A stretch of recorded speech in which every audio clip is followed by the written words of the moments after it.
Hey, what's up, Unbroken Nation? Hope that you're doing well wherever you are in the world today. I'm very excited to be back with you with another episode with my guest and friend, Paul Beam, who is the creator of True North Ministries, Man Camp, and the True North podcast. Paul, my man, what is going on in your world today? A whole lot of stuff, just like everyone else, brother. It's good to be on the show with you. My life is no different than anyone else's life. There's stuff going on all the time, man. I hate the word busy, but man, sometimes that's the only word we can use to describe it, right? Well, actually, that's a really interesting thought. So, I don't know if you're familiar with Dave Metzler, but I was spending some time with him in Atlanta a couple of weeks ago, and I had said the word busy. And he goes, "What if you tried the word active?" And I was like, "Oh, that's so good." So I've been Yeah, using that word a lot in my life recently, really holding on to that. So, Paul, before we get in the show, for those who do not know you, tell us a little bit about you, your story, and how you got to where you are today. absolutely. I would love to, man. Thank you. So my name is Paul Beam. I live in Texas. I was born and raised in Texas. A little town called Brownwood is, to be exact, where I was raised. Graduated from early high school. Straight out of high school, I went into the Marine Corps, where I served 4 years in the Marine Corps. Was stationed on the East Coast in North Carolina, and then came back to Texas in 2004. Went back to Brownwood, lived there for a number of years until 2013, where I landed in the Austin area, which I never would have thought I would have landed in the Austin area, but I did. And so, as life would have it, I just picked up and started running with the ball in Austin. And so that's just a brief overview of kind of where I came from, kind of where I am right now. And 2013, things just started to shift pretty drastically for me, as far as a man in general. I spent a number of years of my life just kind of aimlessly wandering about, basically my father abandoned my mother and I when I was 2 years old. She raised me until I was nine, on her alone. At which point she was remarried, but it wasn't necessarily to a man that a lot of people would say is a good role model for being a husband and a father and a man in general. Now, I will say that through that, and matter of fact, I contributed a chapter to a book called "The Greatest Lessons I Learned from My Father," and I did write about my stepfather because I do believe that even though he wasn't necessarily the best role model, I believe that the things we went through, the things that we endured, uh, certainly served as lessons in my life, as stepping stones, for lack of a better word, and really helped shape and form me into the man that I am today.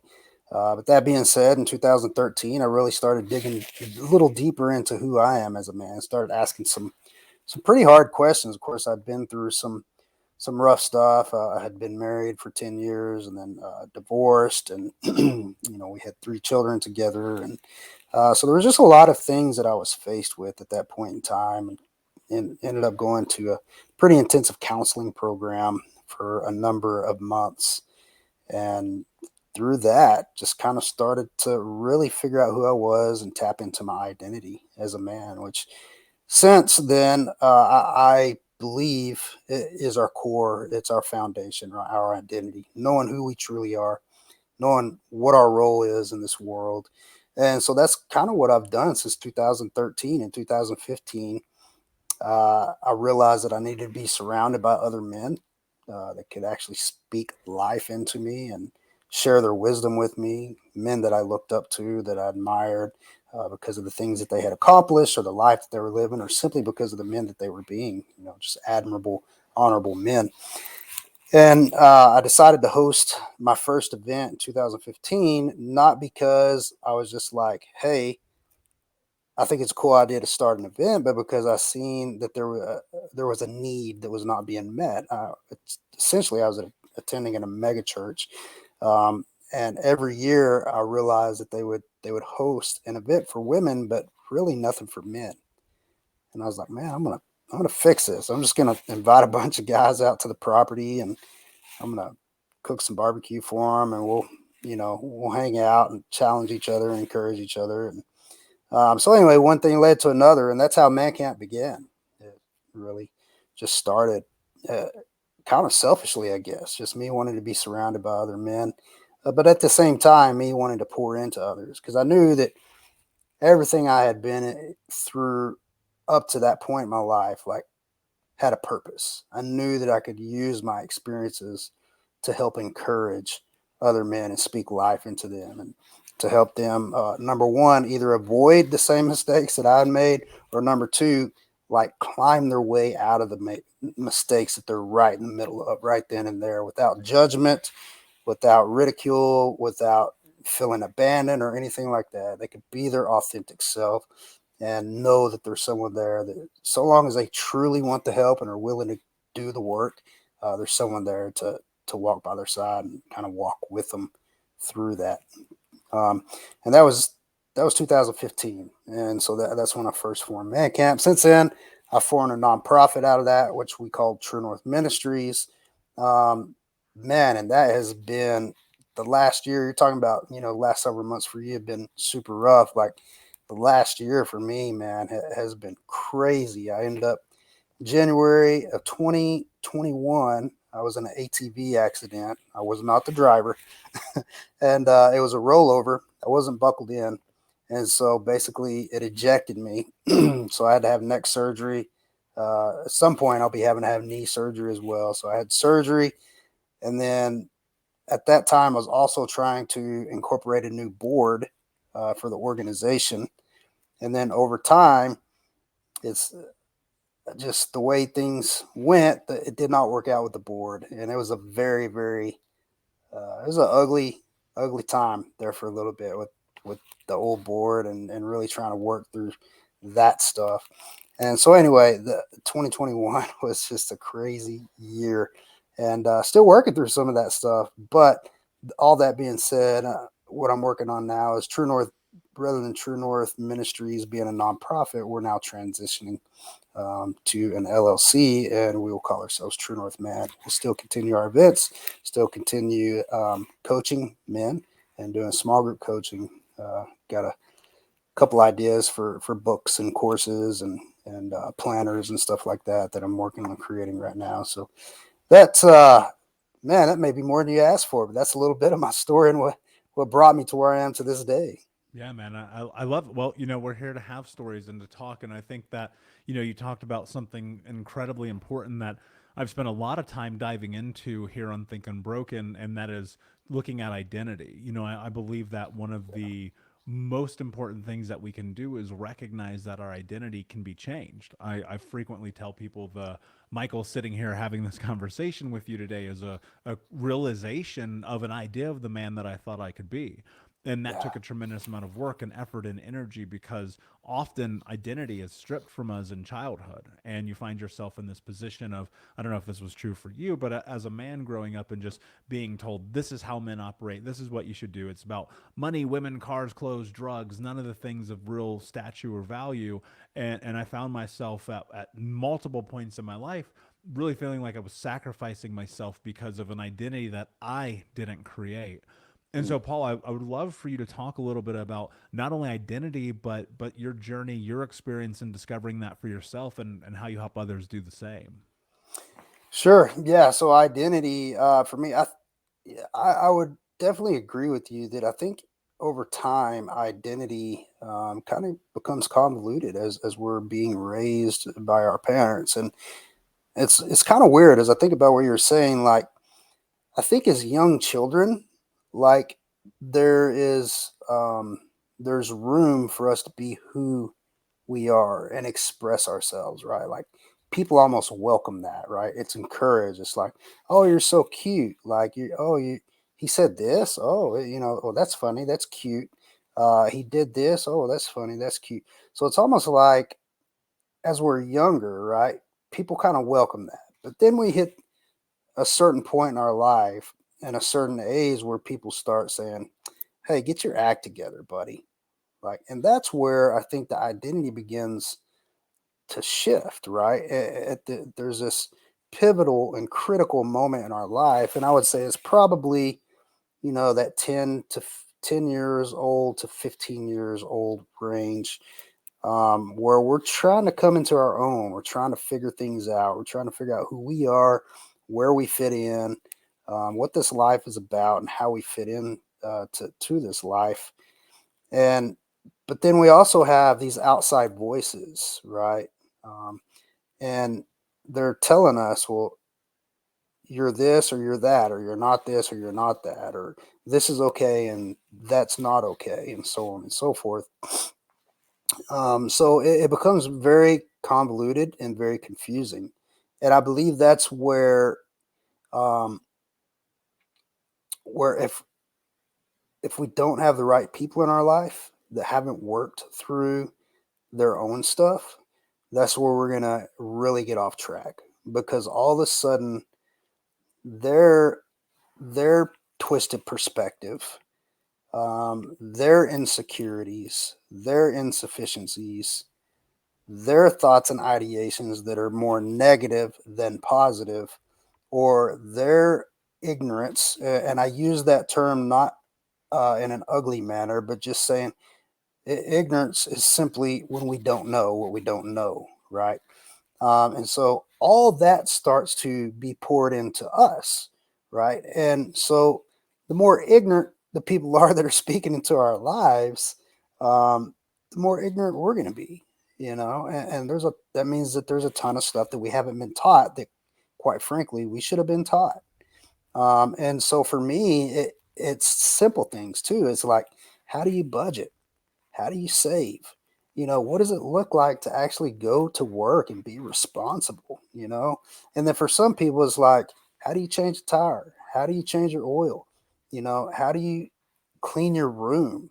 Um, so for everyone, it's different. For me, it was really just the fundamental foundational components of living as a young adult, right? Like, I didn't know how to budget. I wasn't responsible with my money. I didn't pay my bills. I didn't pay my medical bills and all this and that. And I'd just go without paying stuff, but continue to try to make money, And so that was part of the stuff that I had to work through, is just those foundational components of, like, what does it mean to be an adult? How do I be responsible? How do I be reliable? And so on and so forth. And that, and then, well, how do I parent? How do I raise my children? What kind of words do I speak to them? What kind of disciplinary actions do I put into place for them that are appropriate, right? The appropriate boundaries, not these boundaries that swing way outside of the lines that fall on the spectrum of abuse, whether it's verbal, mental, emotional, or physical, right? So how do I do that? Like, when I spank my kid, or should I spank my kid? But if I do decide that disciplinary actions include spanking my child, well, what does that look like? Do I just beat him with a board? Do I take a leather strap and just beat the heck out of him? Do I take a switch out of the tree? So just simple things like that. I say simple, but it's like, well, when we're not taught these things, we just don't know. It's like, okay, how do I discipline my children? And then furthermore, the better side of that is, how do I encourage my children?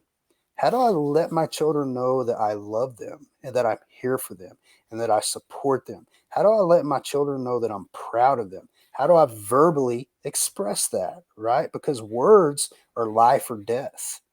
And for me, as a young man growing up, like, words, quite frankly, were death. Like, the words being spoken to me were death. And it just killed my soul. It killed my identity. It killed my security. It killed my vision. It killed my goals and my dreams. And so when you go through that kind of stuff as you're being raised, and as a young man, especially as you're going through puberty and you're really just starting to figure things out in your life, or you're trying to figure things out, and this confusion sets in, it's like, at some point you just get totally lost because you don't know. And so there's a lot of that stuff that I just had to work through myself. And I think it goes back. I think you had mentioned something about this a minute ago, but man, it's hard work. Like, it's a lot. It's not easy, even when you have parents that raise you the right way, that speak life into you, that teach you the responsibilities that you need to have, just as foundational components for being able to live on your own. It's not easy. when you have parents that do that, but man, when you have parents that haven't done that, and maybe not because they just wanted to neglect it necessarily, but just because they didn't know better, um, man, there's a lot of layers to the onion that you have to peel back, and sometimes it it's very painful emotionally. It's painful thinking about who we are, how we show up in this world, and then is that truly who I am? Is that truly who I want to be? Is that truly how I want to show up? Is that truly the impact I want to be making in the world? So to think through these things, oftentimes I've found that as adults, we would much rather avoid that, because it is painful, and it takes effort and it takes energy. And quite frankly, as adults, a lot of times it's sad, but nowadays we just want to work and pay the bills, So to add more to our plate is it's just it's not in our realm of existence, right? It's not something we desire to do. Hopefully that answered the question. I don't even remember what the Well, question was now. I think that, well, it's about identity, right? And I think Right. so much of this experience is, um, partly, I believe that the crux of creating who you are within the scope of your understanding is like asking yourself really difficult questions all the time. Yeah. I've discovered, and I actually appreciate you kind of going through that thought pattern with yourself here, and the way that you present that, because it is like, even I've looked at my life and I thought to myself, growing up as a boy, I never had any sort of structure for what it meant to be a man other than abuse, violence, drugs, alcohol, women, and that was in my own house, right? I never Yeah. knew how to change. I'll never forget this. My roommate, who was my best friend at the time when I was 23, we were ready to go to our other roommate's wedding. I didn't know how to tie a tie. I was Mm. 23 years old. I'd never done that before, one time in my whole life. Yeah. And I was so in that moment embarrassed. And I remember going to my Mhm. friend and being like, dude, I don't know how to do this. Will you help me? And he helped me tie a tie. And dude, it was one of the most important moments of my life, because I never had a man in my life to help guide me or give me the tools or be able to ask those kind of questions. And I Yeah. think you're spot on. I wrote something. I'm working on my fourth book now called Unbroken Man. It'll be my third published, because I recognize, like, as men, a lot of us are still operating as boys. And that's Yeah. not looking for clarity and the transparency. I don't think that's any fault of our own. I think that comes from the structure of the society in which we've been raised, where men have been children or little boys as adults, where they're still like learn. Dude, I remember like distinctly what it was like the first time I got myself out of debt, because no one Mm. ever taught me to pay my bills. The collectors were always calling, because Yeah. that's what I experienced as a kid, right? Mhm. Our experiences, our learned behavior, everything that leads us to where we are today come from everything that we learn. You mentioned something actually that I really would like to go into a little bit. And you were asking this question about who are the people around me. And I think Yeah. that there's such evidence around the reality that the people you surround yourself with impact your life in these very dramatic and drastic ways, some for the good, some for the bad. And I think that one of the hard parts about growing up a boy, and kind of, our parallel of our story, Paul, is very similar, right? And growing up and like finally getting community or brotherhood, and we hold on to that, but then we start to grow and we notice that those people often, they want to pull us back. And so Mhm. what I'm really curious about, man, in your journey, and as you've grown, as you've taught, as you've led other men, how do you talk to men who are in this position where they're like, and I guess people in general, honestly, because we have women listening to the show as well, but how do you navigate that place of, you're like, you're in this growth phase, but other people in your life want to pull you down, and you're like, well, but I need the companionship. Like, how do you navigate the chaos of all that? Man, that is such a great question, because I believe that it's not. I don't think it's a black or white answer, quite frankly, because well, first and foremost, I'll preface it with this: that I always tell people that who we surround ourselves with is very important. And I don't remember who said it, but they say, the five people you surround yourself with, you look at those five people, and that's who you're going to become. whoever you hang out with the most. And I do believe that. I believe that people shape us and mold us. People rub off on us, their thoughts, their habits, their patterns, their so on and so forth. And now, as far as people who want to pull us down, I think we have to seriously look at we have to take inventory, right? There's a lot of things we have to inventory in our lives as we begin to go down this path of really figuring out who we are and what our purpose and mission is in this world. And as we take one of those things we've got to take inventory of is our relationships. It's the people that we are surrounding ourselves with. Because if I tell myself that I want to be, let's say, a motivational speaker, and I want to inspire people and change their lives and encourage them with words that really just hit the heart. Well, if I am drinking and drugging and partying and hanging out with a bunch of goons that's all they look for is weekend after weekend, they're vulgar with their talk. They're vulgar with their jokes. They're crass, so on and so forth. Well, the reality is that's probably going to pull me down. That's going to keep me from actually attaining and achieving the goal of becoming that motivational speaker that actually speaks wholesome words, uh, honorable words, encouraging words, inspiring words, graceful words, poetic words, right? Because um, all I'm surrounding myself with is people who do the exact opposite. So I would say that we have to take inventory, and that's the easy part, is saying, does this person align with who I want to be? And if they don't, we have to seriously figure out, um, how do I put boundaries around this particular relationship or this particular person. Now, then there are those other people, when we take inventory, that's like, man, this person's just super negative. This person's, telling me, Paul, like, dude, you are who you are. Just be who you want to be and keep doing what you're doing. Like that kind of talk. Or Paul, like, do you really, you want to be a motivational speaker? Why? I don't get that. Like those kind of people. Um, Also, you've got to say, okay, how am I going to put boundaries around this person? And then I think, of course, the closer people are to us relationally. So let's say we have these spheres. We have acquaintances, and we have friends, and then we have extended family, and then we have our immediate family, and then we have our family that's right here in our home, like your spouse, right? So that's a little different. It takes a little more thought. It takes a different kind of process to look at our spouse and say, is is my spouse negative? Is my spouse pulling me down? And then we have to have some different kind of conversations. If it's a spouse, it's not as easy as just clipping the cord and saying, "Hey, I'm done with you. Bye, out of my life." Now, for some people, it might be, but I don't. I would even for some people who could do that. I don't think that's the right thing to do. I think that it requires attention. It requires some delicacy and being able to maybe seek some wise counsel and make sure that there's proper communication going on.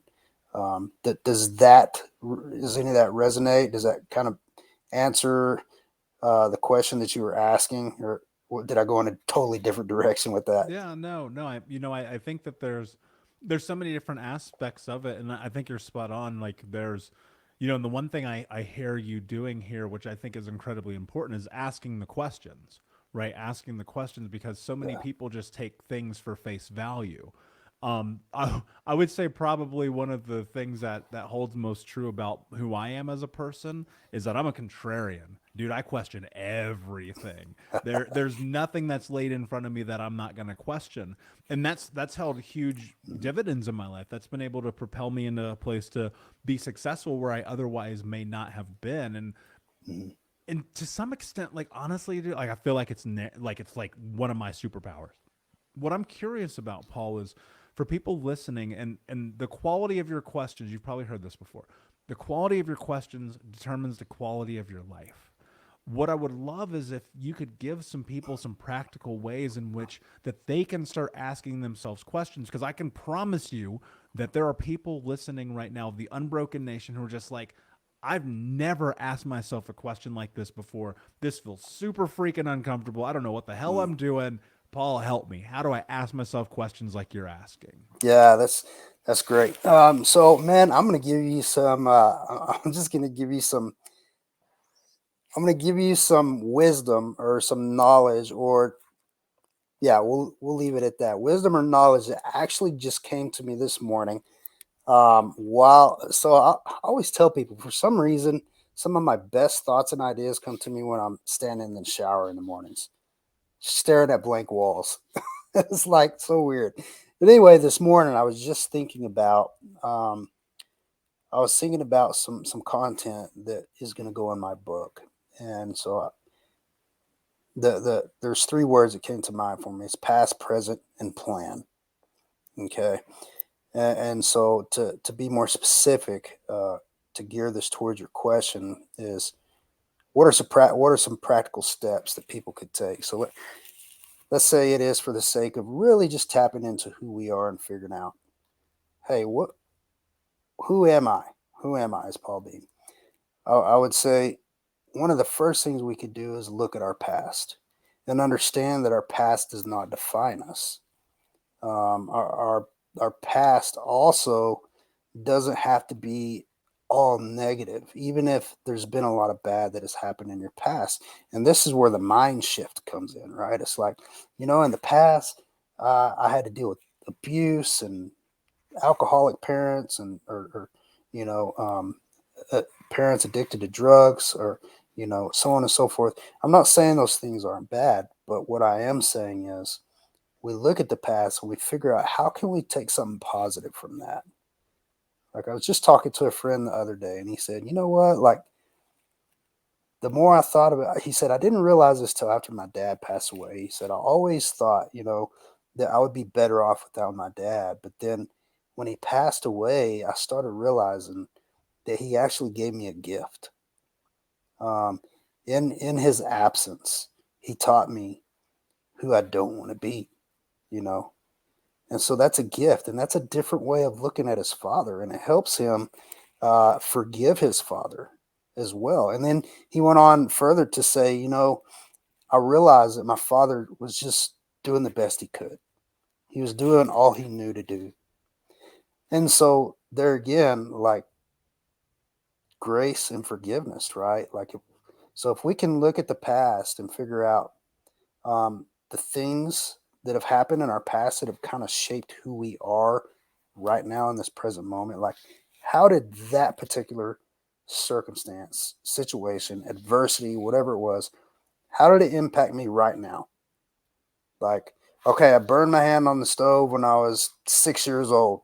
Really has no impact on me now, other than the fact that I know not to touch that hot stove again, right? So I did learn a lesson from it. Or I can look at the scar on me where it burned, where it shriveled and I can say, man, that is ugly. But we got to get past that. We got to say, no, that is character, right? That is character. And I now know not to touch a stove.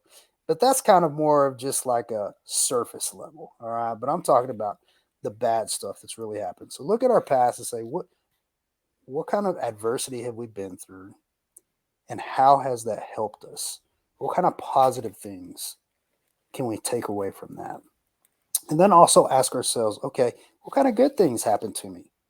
Because gratitude is a huge part of being a whole person, a whole individual, is being able to have gratitude for the things that we have in our lives. So look at the positive and say, man, I sure am grateful for that. So two components of the past, right? Like, look at the negative stuff, say, what lessons did I take away from this? And look at the positive stuff, and just allow yourself to like be present in that moment and say, that's awesome. I'm grateful for that. And then the present, like, how am I currently living? Like, based on the past, what have I let impact me from the past that is now shaping my behavior in a negative way in the present? All right. And then the opposite question, what in the past is shaping my behavior in a positive way, right? Like, so a chaotic environment as a child where you're constantly on alert. You're aware of everything going on around. You're gauging the room. You know when people are angry or frustrated or upset. Well, what that does for me in the present is it makes me aware of my surroundings. It gives me a keen sense of awareness of what's going on around me. It allows me to look around the room and see people who may need a little more attention or some kind words because because they've got this frustrated look or this just this look of despair, right? It allows me to be present in that moment, feel that, and actually change the situation at hand, right? So that chaotic environment in the past, even though it was scary back then, well, what it's done for us now, it has increased our awareness.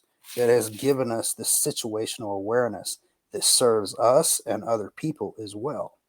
Okay. And so that's the present. Who am I right now in the present?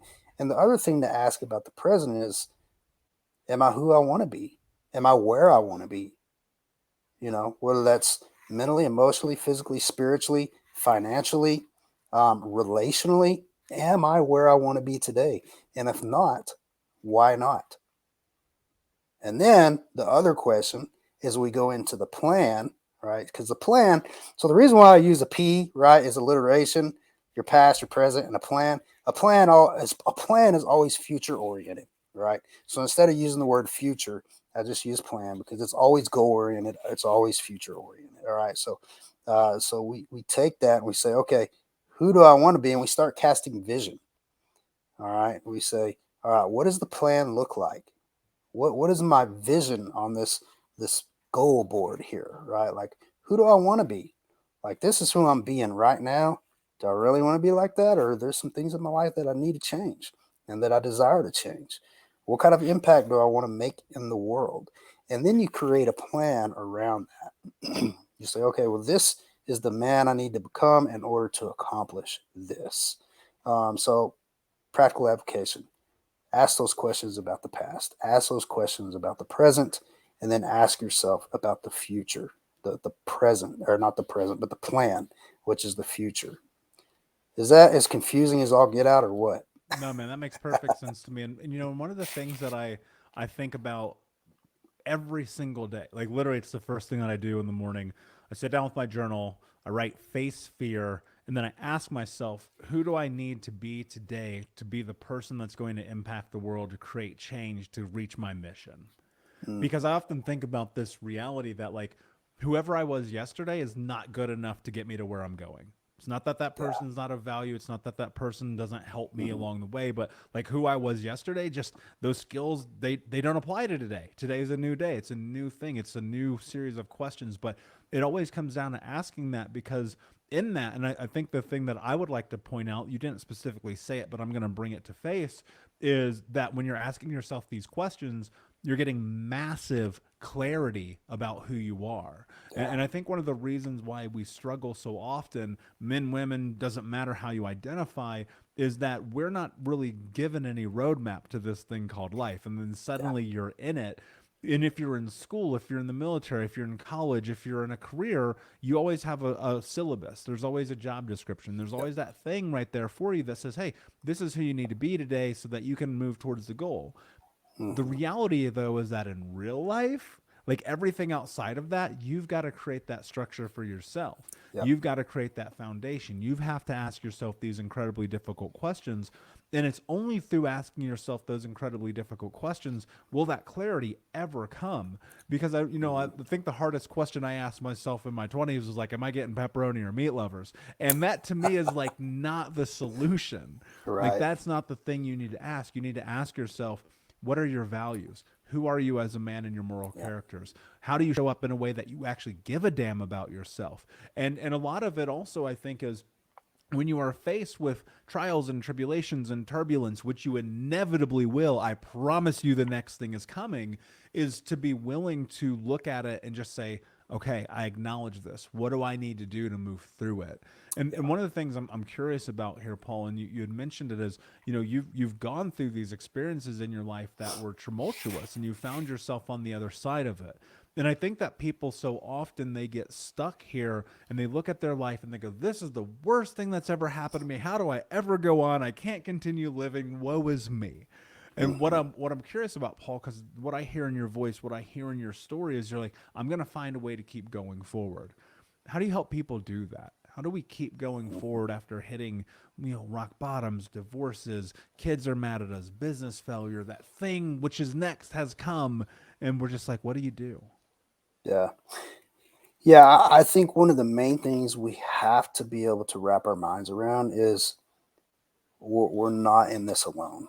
We're not the only person enduring this. Like any pain that I've ever endured in my life, I guarantee there's been someone else who has endured that same pain. It may be varying degrees or maybe a different shade of color somewhere in there, but ultimately, there are other people who have experienced what I have experienced. And so I'm not in the boat alone.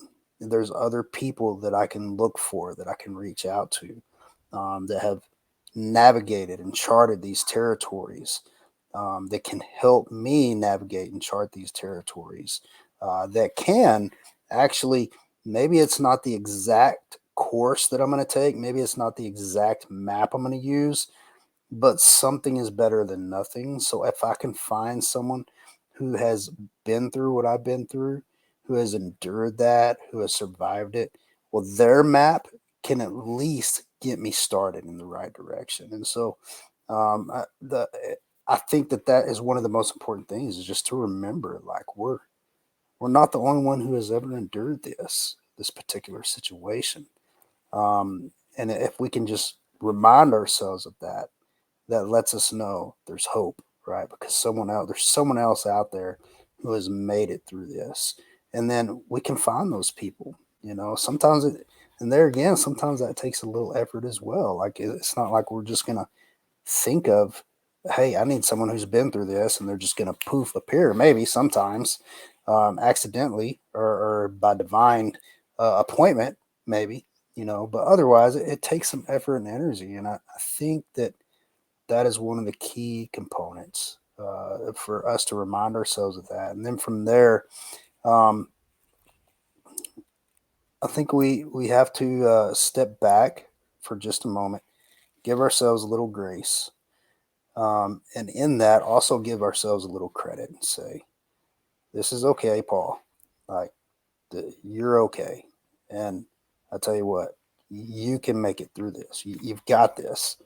Um, this is only making you better, right? Like whatever adversities we face, if we have the right attitude about it, if we have the victor mentality versus the victim mentality, we're going to look at our circumstances. We're going to say, how can I become better through this? Yeah, I love it, and could not agree more.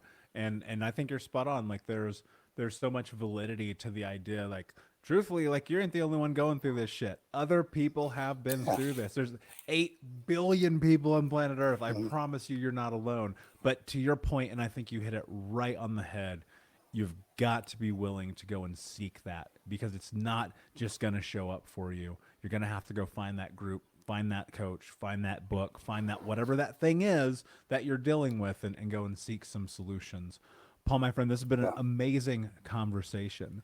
Before I ask you my last question, can you tell everyone where they can find you? Yeah, absolutely, man. First of all, thank you. Thank you for having me on your show. Thank you for allowing me to converse with you in front of your audience. It's definitely a blessing, an honor, and a pleasure and a privilege. My pleasure, my friend. Yeah, thank you. So Paul Beam 81 at Facebook, or on Facebook, and then of course our website True North Men min.com. That's truenorthmin.com. And of course, the True North Man podcast as well. Easy to Awesome. find. And Any kind of podcast platform, we're there. brilliant. And of course, we'll put all those links in the show notes for you, Unbroken Nation. Paul, my friend, my last question for you is, what does it mean to you to be unbroken?